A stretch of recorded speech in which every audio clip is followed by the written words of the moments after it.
Hey, LinkedIn friends, Phil and Aaron here from RoomReady. He and I were chatting about return to work and kind of the framework that we're using to process, to think, to plan. And I thought it was unique, so I said, "Hey, let's hit the record button and let's do a little bit of a whiteboard session." And maybe some of our other friends would want to get involved in the conversation if it was out there in the interwebs. So we're going to go ahead and dive in. I hope this is helpful to you. And if you have some thoughts or some ways in which you would want to iterate, we'd love to hear them. So thanks. So we're thinking about it in, it's not just going to be kind of blanket the same for everybody. Obviously, there's a whole lot of nuance to what return to work is going to look like after or as we come out of the pandemic. So we think that it's important to understand that there is a certain type of work or worker, and there is also a type of company and culture also within companies. So we're thinking about the service worker versus a knowledge base, and in an extremely overly simplistic, we would say, a knowledge base worker is someone that, thinks about things, and a service worker is someone who does things. Again, overly simplistic. We know up here at the top, I'm thinking something like a programmer. Aaron, you had a one or two you want to throw out there? Yeah, a writer, a copywriter.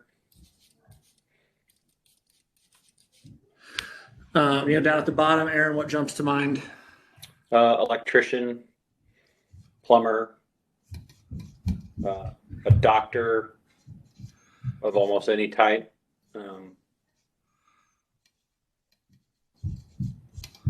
A chef. Yeah.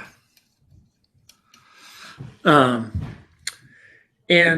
then when we think about like static as far as like type of company or culture, it might be static because like you have to go to them for their service or for their product. Think of something like a restaurant, think of, maybe a bank. And dynamic is, potentially a place that their work, isn't really relative to the building. It just, they provided a building to house workers when we thought we, needed to be more tied to a specific location. So in a more dynamic, type of company or culture, it's a little bit more free flowing. I think of places that had like bouncy chairs or had like, food places within their company that you can kind of go to larger gathering spaces and bring your laptop and sit and work. And, maybe they had nitro brews or, beer on tap, whatever, to make it kind of a more dynamic, type of company and culture. And so, as we're thinking about,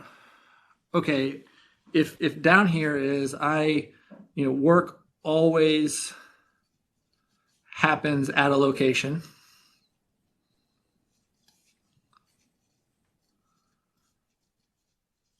Up in the other corner, work is flexible. Work can happen from anywhere. Work happens anywhere.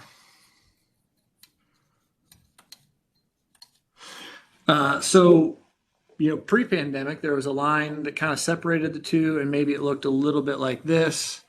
Even in a dynamic environment, you had people that maintained the facilities, that they always had to be there no matter what. And even in a static environment, someone like a programmer, you showed up to a location to do your work. And then there were people that, were pretty like definitely in this area, like a teacher.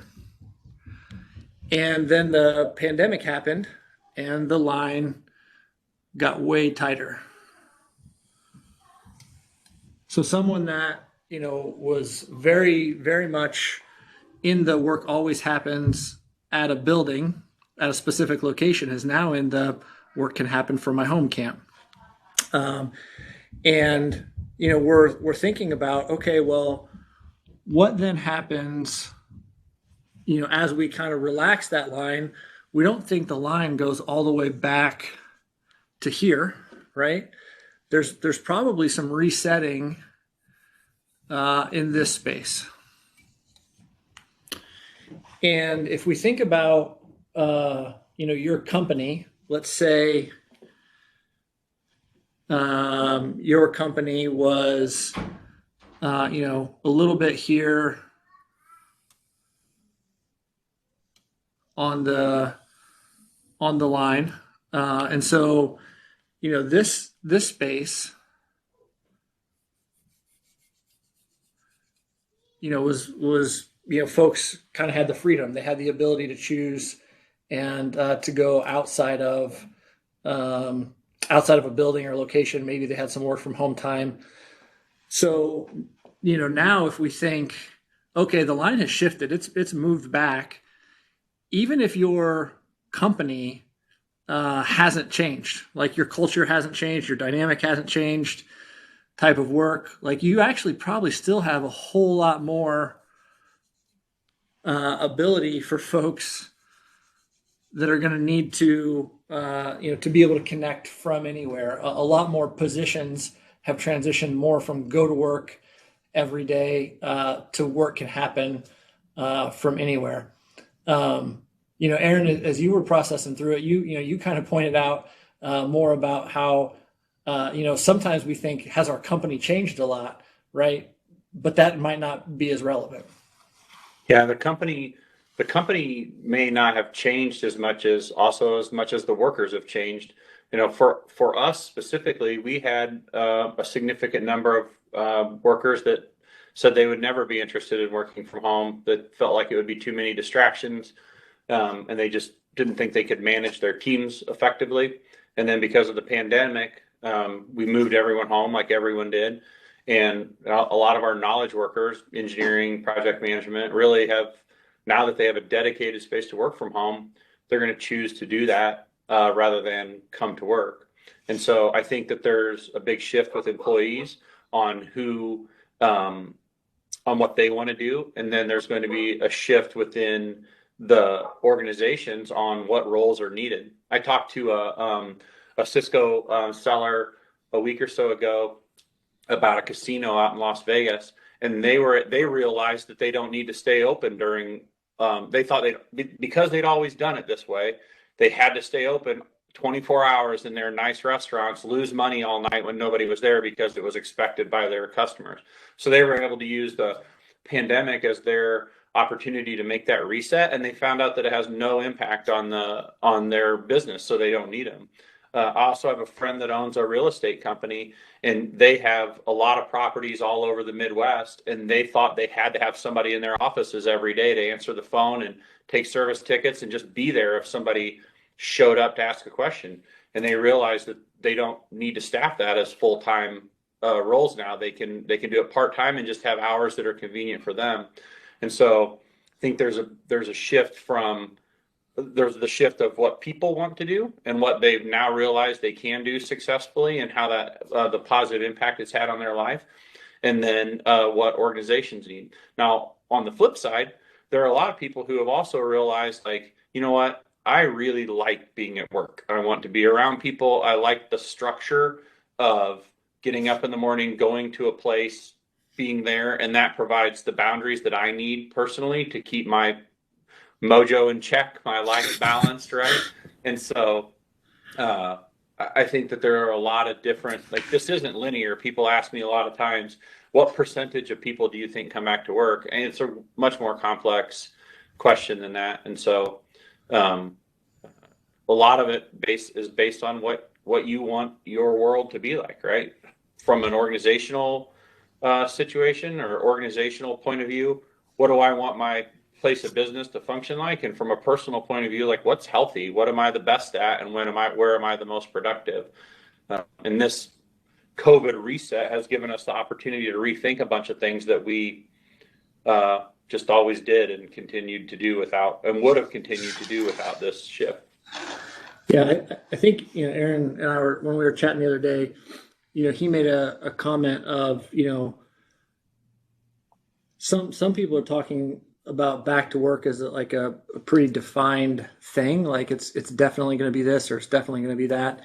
And I think it was interesting, you mentioned it's going to kind of be more like a policy or a program that we use to incentivize and potentially attract talent, right? Like, what was your approach to technology? A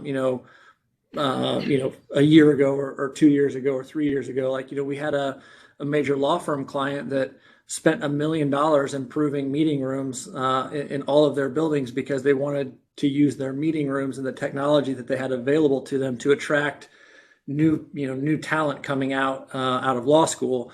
I think this is going to be similar. When people are thinking about work from home, flexibility of where I can work. I think companies are going to start to use this as a way of, wrapping who they are as a company up and showing it to the world to say, hey, if you're this type of person, then you belong in our tribe. And so some people are going to, kind of stick to that static.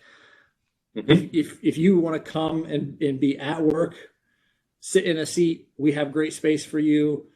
You're in our tribe. There's going to be other people that say, hey, we realized because of this huge reset, like a ton of people really valued the flexibility of work from home.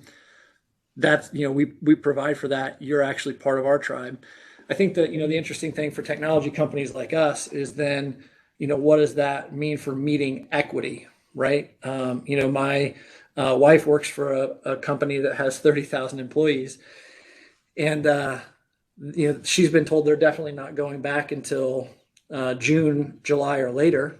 And then her boss made the comment like, you'll never really have to come, 5 days a week, every week like you used to.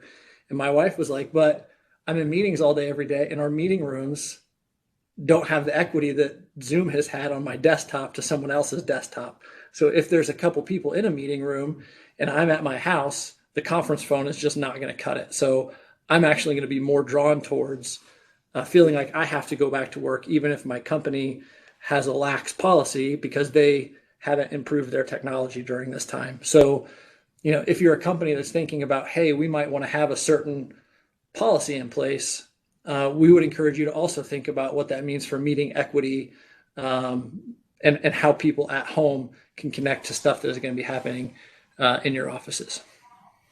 Yeah, I think every organization is going to have to take a look. This is another reset. You can't use we didn't really ever do it like this before with any part of life at this point, right? So on your technology, we're not a very video rich environment. Yeah. No, you are. You are now. And if you don't, then that's going to be one of those unintended consequences of companies that latch on to it are going to have more opportunity to be flexible and make the investment in improving their rooms and improving the experience. Then they're going to have the consequences, positive or negative, of that. The investment is going to make change in their organization, and a lack of investment is also going to make change in their organization. And I was thinking another point too about people. Philip and I have a friend. She has two daughters, and they're relatively the same age or a year apart. Going into the pandemic, as soon as one of the daughter's company says we're going to go back to work, everybody needs to report. She quit her job and found a job that didn't require her to come back to work. And her other daughter found out that her company wasn't going to ask them to come back to work, and she quit her job and found a job that allowed her to come back to work. And so, and people will also change. Like, you're going to have people on your team that's like, I'm not sitting and listening to a conference phone for 8 hours a day. I'm going to find a job that has the technology that allows me to participate. And other people are going to say, sweet, I don't have to comb my hair or put on clothes. I love conference phones. I'm going to stick with that culture. Yeah. We recently have hired a handful of folks, and I was talking to one of them yesterday, and she was talking about a question that she asked in the interview process, was, in my group, how often do people get promoted, or do they change seats and go to another group? I thought that was a super interesting heads up question that she asks, and she actually got a really screaming good offer financially from somebody, but she found out that in the group that she would be part of, no one has been promoted in 10 years. Holy cow. So she was like, I don't want the money. I want an opportunity to grow and get better and within the group that I commit to. And so I think that that's going to be a similar question. I think people are going to start asking, like, what are meetings like at your company? What's the experience like? What expectations do you have? Are you a video first company or not? Do you expect cameras to always be on? I think some of these questions are going to start to be really interesting and relevant. I hadn't heard the story about the two daughters. That's super funny. But right on, right? We're going to find tribes that are like us or that value the things that we value, and I think this is going to be a defining part of how you put yourself out into the marketplace to recruit talent, for sure. Yeah, this defines your identity as a company just as much as anything else. It's just we need to pay more attention to being deliberate about this now. So yeah, cool. Aaron, thanks a ton for taking time to do this with me. Absolutely, we are 100% asking for thoughts. Maybe even iteration. If you go some good thoughts, we'd love to record a new version of this that makes it better as we continue to put some flesh on the bones of this idea. So thanks a ton. Cheers, and we'll talk to you soon.